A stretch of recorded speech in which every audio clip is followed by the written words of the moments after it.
നമസ്കാരം. സോഡിയാക് മീഡിയയിലേക്ക് എല്ലാ പ്രേക്ഷകർക്കും സ്വാഗതം. 2025 ജൂൺ മാസത്തെ പുണർദ നക്ഷത്രക്കാരുടെ നക്ഷത്രഫലം ഒന്ന് പരിശോധിച്ച് നോക്കാം. പുണർദ നക്ഷത്രത്തിൻ്റെ ആദ്യത്തെ 45 നാഴിക വരുന്നത് മിഥുനക്കൂറിലും ശേഷം 15 നാഴിക വരുന്നത് കർക്കിടകക്കൂറിലുമാണ്. അപ്പോൾ മിഥുനക്കൂറുകാർക്ക് 12ാം ഭാവത്തിൽ നിന്നിരുന്ന വ്യാഴം ജന്മത്തിലേക്ക് മാറിയപ്പോൾ കുറേ ദോഷങ്ങൾ കുറഞ്ഞിട്ടുണ്ട്.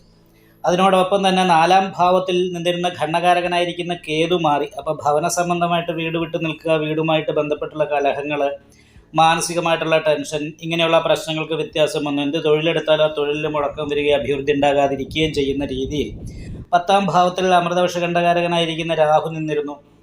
അപ്പോൾ ആ രാഹു ഇപ്പോൾ 9ാം ഭാവത്തിലേക്കാണ് മാറിയിരിക്കുന്നത്.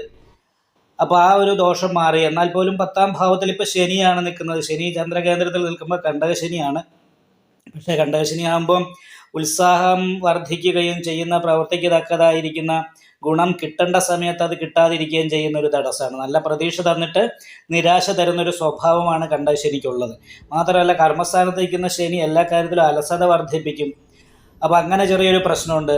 അപ്പോൾ ജന്മത്തിൽ നിൽക്കുന്ന വ്യാഴം കുറച്ച് വ്യാഴപ്പിഴവാണ്. ദ്വാദശാക്ഷിയൊക്കെ ജപിക്കുകയും വിഷ്ണു ക്ഷേത്രത്തിൽ ഭാഗ്യസൂക്താർച്ചന, നെയ്വിളക്ക് മുതലായിട്ടുള്ള കാര്യങ്ങളൊക്കെ ചെയ്തുകൊണ്ട് ദൈവാധീനം വർദ്ധിപ്പിക്കാനായിട്ട് പ്രത്യേകം ശ്രദ്ധിക്കുകയും ചെയ്യണം. എന്നാലും പഞ്ചമഹാവൃക്ഷത്തിലെ ഭദ്രായോഗം ചെയ്ത് ബുധൻ അവിടെ നിപുണായോഗം ചെയ്താണ് നിൽക്കുന്നത്. അപ്പോൾ അവനവൻ്റെ വ്യക്തിപ്രഭാവം പ്രകടിപ്പിക്കാനായിട്ട് സാധിക്കും. ബുദ്ധിപരമായിട്ട് കാര്യങ്ങൾ കൈകാര്യം ചെയ്യാനായിട്ട് സാധിക്കും. എല്ലാ രീതിയിലും അനുകൂലമായിരിക്കുന്ന ഗുണങ്ങളും കുടുംബക്കാർ കൂടെ നിൽക്കുന്ന ഒരവസ്ഥ കാര്യങ്ങളൊക്കെ ഉണ്ടാകും. അപ്പോൾ ഇതൊക്കെ വളരെ അനുകൂലമായിരിക്കുന്ന ഗുണഫലങ്ങൾ തന്നെയാണ്.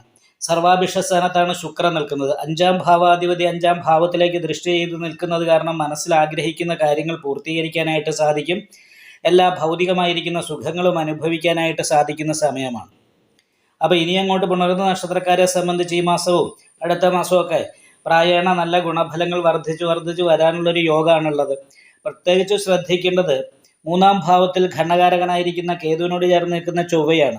സഹായികളായിരിക്കുന്ന വ്യക്തികൾ, സഹായിക്കുമെന്ന് കരുതുന്നവർ, സഹോദര സ്ഥാനത്തുള്ള വ്യക്തികൾ, ഇവരുടെ പെരുമാറ്റം അപ്രിയമായിട്ട് തോന്നാനുള്ള സാധ്യതയുണ്ട്. കാരണം ശത്രു സ്ഥാനാധിപതിയാണ് സഹായസ്ഥാനത്ത് നിൽക്കുന്നത്.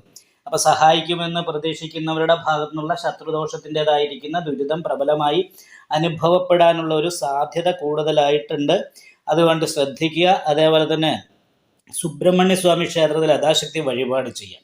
നാരങ്ങാമാല, നെയ്വിളക്ക്, അഭിഷേകം, ഇങ്ങനെയുള്ള വഴിപാടൊക്കെ ചെയ്ത് നന്നായിട്ട് പ്രാർത്ഥിക്കുക. അതിനോടൊപ്പം തന്നെ പ്രധാനമായിട്ട് ശ്രദ്ധിക്കേണ്ടത് ഭാഗ്യസ്ഥാനത്ത് നിൽക്കുന്ന രാഹുവാണ്. രാഹു ഭാഗ്യസ്ഥാനത്ത് നിൽക്കുന്ന കാരണം ഭാഗ്യത്തിന് ഇടയ്ക്കിടയ്ക്ക് മുറിവ് സംഭവിക്കുക എന്ന് പറയുന്നൊരവസ്ഥ, അല്ലെ ഭാഗ്യക്കുറവ് ഇടയ്ക്കിടയ്ക്ക് ഉണ്ടാകുക എന്ന് പറയുന്നൊരവസ്ഥയുണ്ട്. അപ്പോൾ അങ്ങനെ ഒരു അവസ്ഥ വരാതെ ഇരിക്കാൻ വേണ്ടിയിട്ടും ആ ദോഷങ്ങൾ വരാതിരിക്കാൻ വേണ്ടിയിട്ടും നാഗപൂജ ഇടയ്ക്കിടയ്ക്ക് ചെയ്യാനായിട്ട് ശ്രദ്ധിക്കുക.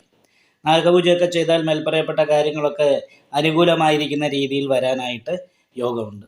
എന്തായാലും 7ാം ഭാവാധിപതിയും കർമാധിപതിയും സാന്നിധ്യം ചെയ്ത് നിൽക്കുന്ന തൊഴിൽ, നല്ല തൊഴിൽ, ആഗ്രഹിക്കുന്ന തൊഴിൽ കിട്ടും, തൊഴിലിൽ അഭിവൃദ്ധി ഉണ്ടാകും.